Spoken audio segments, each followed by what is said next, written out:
Hello' ৰাইজ, নমস্কাৰ। আপোনালোকলৈ মোৰ মিনি ব্লগটোলৈ স্বাগতম জনাইছোঁ। আজি মই আপোনালোকলৈ পুনৰ এটি নতুন ব্লগ লৈ আহিছোঁ। সকলোৱে জানে আজি ৮ মাৰ্চ আন্তঃৰাষ্ট্ৰীয় নাৰী দিৱস।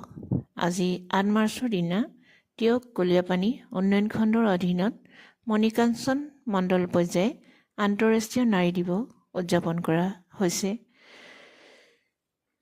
আজি প্ৰথমে আমি বৃক্ষৰোপণ কৰা হ'ল, তাৰ পিছত ৰেলী কৰা হৈছে। ৰেলী কৰাৰ পাছত নিমন্ত্ৰিত অতিথিৰ চিনাকি পৰ্ব কৰা হ'ল। আজি নাৰী দিৱসত নিমন্ত্ৰিত অতিথিসকল হৈছে যোৰহাট জিলাৰ নাৰী সুৰক্ষাৰ বিষয়ত ওতঃপ্ৰোতভাৱে জড়িত পূৰ্ব ভাৰতী NGOৰ চিনু বৰা বাইদেউ, যোৰহাট জিলাৰ আইন প্ৰাধিকৰণৰ মুনি বেগম বাইদেউ, LADC মুনমুন চাদনীদাৰ এডভকেট, যোৰহাট শিশু কল্যাণ বিভাগৰ Pranjal Bora, one stop centre Shivadatta, centre admin DAC Leena Chakraborty বাইদেউ। তেওঁলোকে ইমান ধুনীয়াকৈ নাৰীৰ সুৰক্ষাৰ ওপৰত বক্তব্য দাঙি ধৰাৰ বাবে বহুত বহুত ধন্যবাদ জনালোঁ। আমাৰ মূল দায়িত্ব কি? আমি এখন সমাজ গঢ়া, কাৰণ মাতৃ এগৰাকীয়ে হৈছে যাৰ আমিয়ে হৈছোঁ যোনে আমি সন্তান মানে কি কৰিলে ভাল হ'ব, কি কৰিলে বেয়া হ'ব, আমি সকলোখিনি আমি তেখেতসকলক আমি শিকাব পাৰোঁ, হয়নে বাৰু?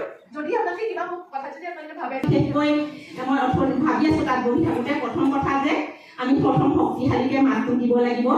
বহুত আজি অলপ আগতেই মই ফেচবুকটো খুচৰি আছিলোঁ, তেতিয়া এটা গ্ৰন্থভাস বুলি এটা পেজত মই দেখিলোঁ, এজন ব্যক্তিয়ে লিখিছে যে এই মানে দিৱস, নাৰী দিৱসৰ কোনো মানে তাৎপৰ্য নাই, এনেকুৱা ধৰণৰ দিৱসবোৰ বৰ্জন কৰিব লাগে।